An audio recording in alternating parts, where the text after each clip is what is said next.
Hi, this is Gary Pageau, and I'd like to announce Photo Imaging Connect at D-Scoop, March 7th and 8th, 2022 in Denver, Colorado.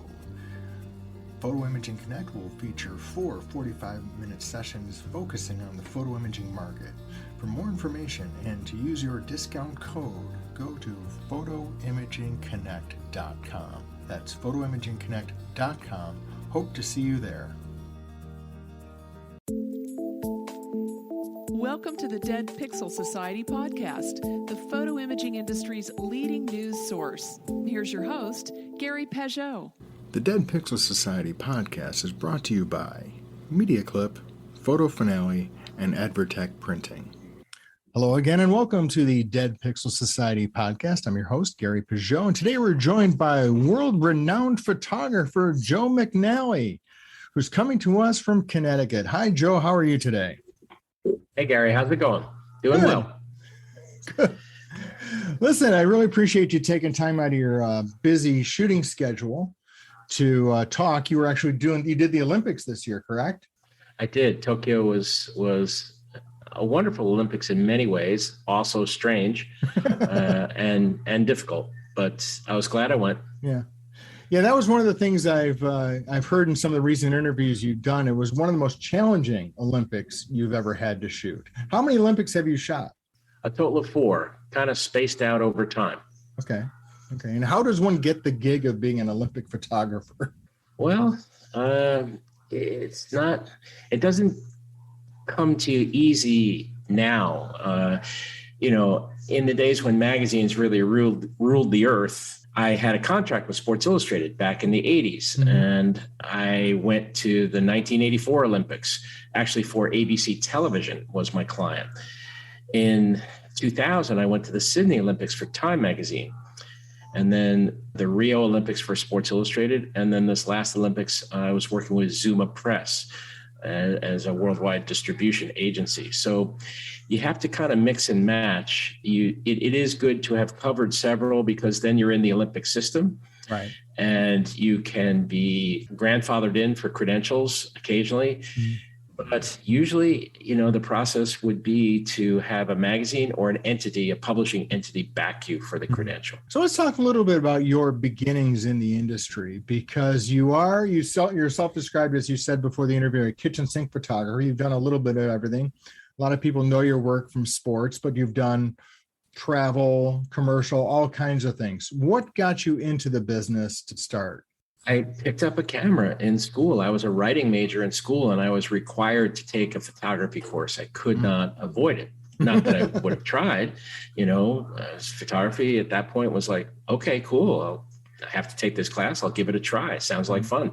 And I picked up a camera and it immediately felt natural in my hands. And it was a black hole for me. It just sucked me in. I was like, this is what I need to do. And that was back when you had to do the whole process yourself, right? I mean, you were probably spooling your own film. You were probably developing your own film in a dark room. You were having to make prints for critiques and all of that, correct? Yep. I grew up in a black and white dark room, and the first camera I used for that class was my dad's. It was an old rangefinder called a Beauty Light 3. I don't think I've ever heard of that one. No, it's pretty obscure. Dad used to take the family vacation pictures with it. So I borrowed that and, was off to the races, learning, failing, as you do. And I grew determined over time that, yes, this would be the area of journalism. I was always interested in journalism. I was, as I say, I was in a writing curriculum and I wrote for my high school paper, et cetera. So I've always been interested in telling stories. Sure. To me, the camera was a real gift and a notion that I could tell stories visually. Pretty wonderful. Did you go straight into a journalism path, kind of the traditional, maybe a daily newspaper or a weekly newspaper out of college, or did you try and build up your portfolio doing something else? Did you get any guidance, I guess, in terms of career coming out at that point? My professor at Syracuse, Fred Demarest, was a major influence in my life, an incredibly good teacher, and a decent man. He had always had good advice for photography and for the world. And so I was determined to go to New York City. I started at newspapers, but very ingloriously so. I was not a newspaper photographer right away. I started and took a job at the New York Daily News, which was New York's picture newspaper in the day, as a copyboy. And a copyboy back in the day of hot lead printed paper and physical paper that had to be moved. That's what you did. You ran from desk to desk on deadline. You moved deadline copy from one slot to the other. You went and got coffee for editors. You went and picked up bags of film from photographers.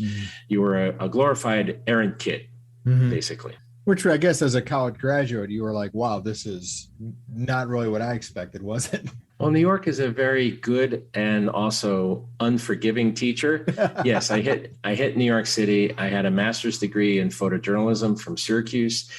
And I thought, well, the world is your oyster, right? Yeah, the city's waiting for me, man. And that was foolish and hubristic, and well, it's just plain dumb, I guess that would be the one word you would put at. But the thing is, I'm glad for that. I'm glad it was hard. I'm glad I had the experiences I did in the early going at the paper, because it got me into the mix and it taught me a lot about durability, hanging in there, hearing no a lot, and not necessarily being welcomed, having to kind of push the door open instead of having it open for you. You recently published a book, and this is what I really wanted to talk to you about. It's called The Real Deal: Field Notes from the Life of a Working Photographer. And I like the phrase working photographer, because if you look at the breadth of your work, it's really a lot of different types of work, a lot of things you've had to learn along the way. And that's really part of, I think, working is always learning. True. The choice of the word working was a very considered decision on the part of my editor and myself, because we thought field notes from the life of a professional photographer. No, the term professional photographer has become, I don't know, let's call it elastic. A lot of folks out there calling themselves professionals. Right. So the hallmark of my career, if you wanted to throw a descriptor on it, is that, yes, I've worked for 40 years with nothing between me and the poorhouse except a camera in my hand. Right. And I've had my bumps, to be sure, but as you say, it's a learning process. Yeah, I mean, you've had to adapt. Obviously, you were shooting, black and white, color. I'm sure you shot a lot of Kodachrome, and then you had to make the transition to digital and work both, because sometimes digital was better and this nice film was better, and you have to use a bunch of changes in technology. To be a working photographer, I think you really have to try and master all levels of the craft, where I think, like you said, there is an element in the professional photographer ranks where it's really more about giving workshops and things like that. Well, yeah, I mean, mentoring is a powerful thing. And I love the idea that the photo community is very much a community. Right. And there's a lot of mentoring going on, a lot of teaching going on. Some of it is better than others or different, whatever you might call it. But there is kind of a pass it on ethic to this industry, which I've always appreciated. I was mentored, sometimes fiercely by wire service editors and old-timey newspaper, photographers who would pull you aside. Listen, kid, I tell you what you do, that kind of a thing, But I'm still learning. I'm still trying to find my next good photograph. I'm still trying to get to another level. After you moved out of the New York's picture newspaper, as you say, what was your next step? Did you shoot much for them and then move into wire services, or just totally freelance? Well, it's a turbulent, it's not a straight line. Let's put it that way. So we had a major strike at the Daily News, 88 days, and the Guild members, we ended up forming small newspapers to substitute, because there's a big hole in the culture of New York when the Daily News went dark. Right. And at the time in the 70s, if you didn't get on the subway with a newspaper, it would be almost like you forgot your pants. I mean, It was just part of the culture, So these the city news was the one I worked for. Mm-hmm. And Danny Farrell took me on, who was the dean of New York City press photography at the time. And I learned a lot from Danny. So all of a sudden I was thrown out on the street for this little newspaper. And I started shooting politics and ball games and you name it. And then, of course, the strike ended. I went back to the news, and given the economic trouble, they fired me. So I went back out on the street and started to work for wire services, the New York Times, et cetera. Mm-hmm. And then my first job offer as a full-time staff photographer was for ABC television. Okay. They needed a network still photographer, and somehow I got that job. So what does that entitle, the network still photographer? Is that like taking pictures of their performances for press kits and things like that? Or is it headshots, or what kind of thing, what kind of photography is that? All of the above. I could have a week where I'd shoot ABC Monday Night Football, mm-hmm. and then go to Washington and photograph Ted Koppel on the set of Nightline, then mm-hmm. come back to ABC in New York and shoot a still life of an Emmy, mm-hmm. and then go to All My Children and do beauty portraits of Susan Lucci. It was a tough gig is what you're saying. It was hard. It was hard. Absolutely. Because on every job, Gary, I had to shoot color and black and white, horizontal, vertical. Right. Because you didn't know where the pictures would be used. Right. So it made you very nimble. Mm-hmm. And it also introduced me to Kodachrome and lighting, because all of a sudden I went from a black and white street photographer to having to mm-hmm. light a set and shoot Kodachrome. And I never assisted anybody. It was trial and error, mm-hmm. emphasis on the error. Did you have like the imposter syndrome a little bit coming into that situation when you were like, wow, I'm supposed to light this soap opera actress and do it a great job, and I don't have a lot of experience doing it? Yeah. I mean, there was another staff photographer there who had vastly more technical experience than I did. I was thoroughly intimidated by the whole atmosphere of it. Mm-hmm. But you hang in there and you learn, hopefully gracefully, mm-hmm. And sure. Thankfully, that was a job. The still photographer for a network television operation is the caboose of the operation. You are not given much thought or time because mm-hmm. they're there to make TV, not stills. Right. So, exactly. And you had to learn to work fast and efficiently. Absolutely. And as I have said before, it was a job that sort of expected failure, and I routinely delivered on that expectation. Oh. But I did learn, you had to get quick and good. The director would let you in front of the cameras for 2 or 3 minutes with mm-hmm. the talent. Right. And I'm shooting color and black and white, horizontal, vertical in 2 or 3 minutes. Right. And you got to make a subject comfortable in that short amount of time and establish some sort of rapport or something. And it's, wow, that's something. But does that go back to the street photography aspect? Because in that, you do have to establish a quick rapport with the subject too, though. Sure. I mean, growing up and bouncing off of newspapers and wire services photographically is probably one of the best educations you could possibly have, mm-hmm. because you do 3 or 4 assignments in a day and they'd all be different. Mm-hmm. And as you say, you had to move quick, strike a rapport, make something happen, and then move on.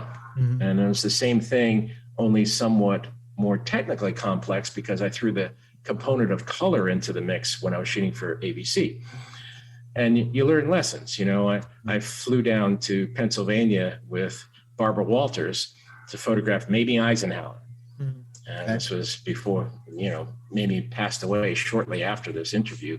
But they let me the classic 2 or 3 minutes. Okay, stills. And I literally, almost like a runner sliding into second base. I came under the cameras and I was on my knees and I had my camera. And Mamie Eisenhower just had wagged a finger at me. And she said, "No, young man, you never shoot a lady from below her chin line." Oh, and that's a lesson. That's a lesson I learned very quickly. And I said, "Yes, Mrs. Eisenhower, I understand." And I made a more decent presentation of myself and shot the pictures. Wow. You mentioned mentoring, and I'm sure there's probably photographers that you've mentored over the years. Now, they don't have the advantages today of wire service, copyboy environment, because that's kind of gone away. What advice would you give to photographers who want to follow your path of getting that well-rounded experience? That's a good and tough question, Gary. Yes, newspapers magazines have faded in the repertory of photographers. So I think what's been thrown back on the photographer's shoulders is to kind of make their own way. One thing I do counsel young photographers always is to learn how to write well, because we're in a day and age where the phone doesn't ring off the hook with assignments as it did many years ago. Right. So you have to write proposals. You have to write coherent rejoinders to emails and requests for work. You have to, when a job does come in, you have to be able to respond to that intelligently and conform the situation to a mutual place where you're going to get the job and you're going to feel good about getting the job. Right. All of that. So that's a real component of what you need to know now. You also have to be varied in your skills. You have to know how to do video, even on a rudimentary level, and audio. You have to know the web. You have to stay on top of news reports and the world in general to see what trends are happening. Sure. And then also there's the time-honored tradition of trying to find an established photographer and working for them as an assistant. Which is harder and harder these days because there's fewer and fewer photographers who actually have physical studios, really. So many of them rent almost all of their equipment. They don't have a physical space really anymore. True, that has happened for sure. The big rental houses have their own staffs, but individual photographers, not as much as they once did. Now, you mentioned a couple things that I think are really important. One is audio and one is video, because I hear keeping this phrase when I talk to my friends who are camera retailers or suppliers, they're really talking about reaching content creators, of which photography is a part of that, but also the video side, the vlogging side, now audio, because you have to be able to capture audio. Have you transitioned into that, and how difficult was that? It is. It's a different medium. When we were pretty naive, I think, when DSLR started incorporating video into their array of technology, because you had clients would assign you to do the stills and they'd say, oh yeah, shoot a little video too, as if it was no big deal. Right.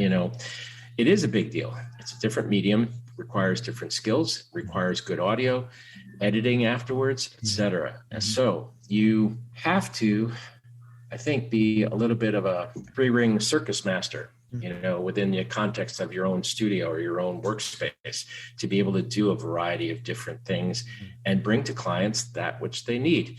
And it has become a component here. I've directed several short films in the last 3, 4, 5 years. And it's a skill that is, it's different. You're an art director at that point, but you're an art director of the moving image. Right. And you have to know how to relate to a camera person who's running the video. I don't really shoot the video myself. Right. That is, we hire people who are more experienced on that level. But the bottom line is the same. In the defining similarity for any photographer, whether you're shooting video or stills, is tell a good story. Know where the story is going to go. But you still have to have some basic rudimentary techniques and skills to be able to convey a story. Absolutely. When I shot for the Geographic, I shot for Geographic for maybe over the span of 25 years. And to move the reader was your job, to get the reader involved in the magazine, in the story at hand. Right. And so if I got a picture in the National Geographic, it would have to succeed on at least 3 levels. It would have to be pictorially successful. It would have to be informationally successful. In other words, move the chains a little bit and provide information. And then it would have to be emotionally successful. That would be the best of the worlds, that really involve the reader, make the reader laugh or cry or get angry or get interested or think or feel. That was the mission of the day. Still is. Geographic is probably the premier brand, if you will, probably along with Sports Illustrated in terms of illustrated storytelling. How did you get involved with National Geographic in the day? And you've had a relationship with them, like you said, more than 20 years. Well, I got to know Tom Kennedy, who was the DOP down at Geographic. And a bit of a convoluted story, so I won't go into it, but we were lectured together on a traveling, what they call the NPPA flying short course. Right. And it was actually a wonderful way of actually showing Tom my portfolio. And at the end of that week, he just looked at me and said, you should come down and start shooting for us. So I never actually went to Geographic and petitioned for work or showed a portfolio. Tom just said, come on down and we'll put you to work. That's great. We talked a little bit about technology earlier, and you've recently been using some of the latest technology, the Nikon Z9 platform, which, you are a Nikon ambassador. And tell us a little bit about why you're going to be focusing more of your shooting with a Z9, because you weren't always warm to the mirrorless platform. Well, I was nervous about mirrorless, the dawn of mirrorless. I'll say I've enjoyed shooting the Nikon 6 and 7 style cameras. Lots of technology in a small form factor. Right. But the thing is, I've always been a devoted fan of the flagship camera. Mm-hmm. So at Tokyo, I shot all D6, DSLR. Right. Yeah. And it's a robust camera, gives you something to really hang on to. And now the Z9 comes along, it's a flagship mirrorless and has the feel and density, not necessarily weight. It's smaller than a D6 or even a D850, but it does give you something to hang on to. And it is utterly and completely packed with cutting edge mirrorless technology. So what's not to like at that point? What is it specifically about it? Is it because it's similar enough to the flagship DSLR, but it still has the advantages of the mirrorless? What's really the distinguishing item? Yeah, it has a flagship build and it has superior technology. The autofocus is astonishing. Mm-hmm. The speed of the camera is off the charts. Mm-hmm. The other things that are going on with it, the fact that it has no shutter, and it's the first camera on the marketplace that I know about that has no shutter. So it moves so fast, and the quality of file is beautiful, and it's completely responsive. So I've got all of this stuff going for me in the mirrorless world, but I have the robust build of what has always been associated with DSLR. And I think it's a good marriage, really good marriage for the photographer.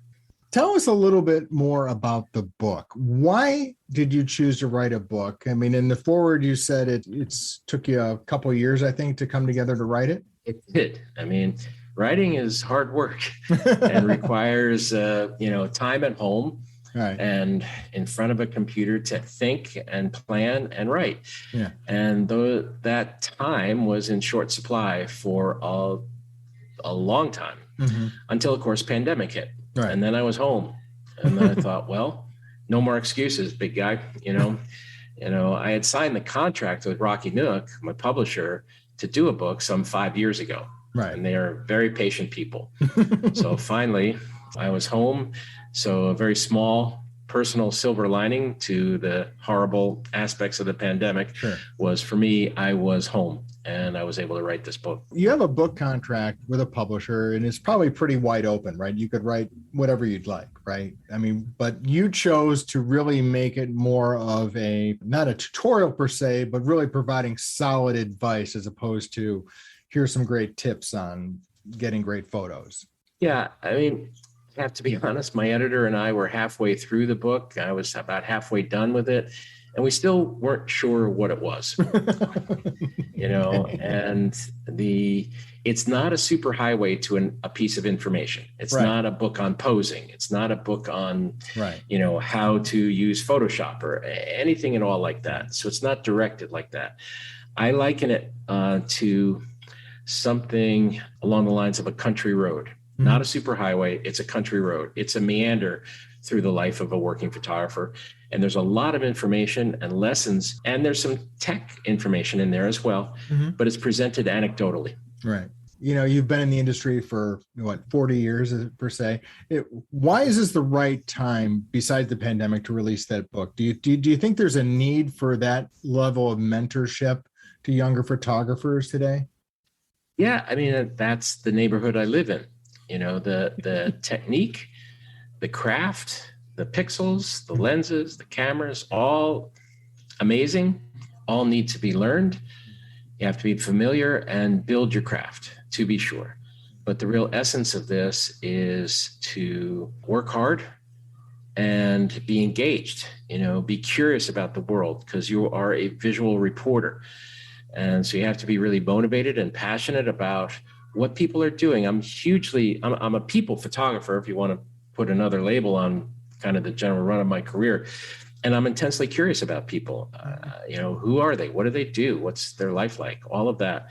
So I think the whole push of this book and its presence, out there in the field is to not to counterweight the glut, if you will, of technical stuff that's out there, but maybe just a gentle reminder of why we're all doing this. Well, great. And where can people find information on the book and you? Sure. My website is joemcnally.com. Pretty straightforward. Mm-hmm. And we have a blog, so joemcnally.com/blog, which we write regularly. And I'm over on Instagram at Joe McNally Photo. Great. Well, thank you, Joe, for your time and your sharing of your story. Appreciate it. Hope people check out the book. I think it's due out early 2022, I think is when it's actually going to be published. Is that correct? It is. It's hopefully making its way off a freighter in the Pacific even as we speak. We'll see. Good. Well, thank you, Joe. Have a great 2022 and hope to see you hopefully in person at an industry event sometime. I hope so too. Thanks very much, Gary. It's an honor to be invited. Thank you. Thank you for listening to the Dead Pixel Society podcast. Read more great stories and sign up for the newsletter at www.thedeadpixelssociety.com.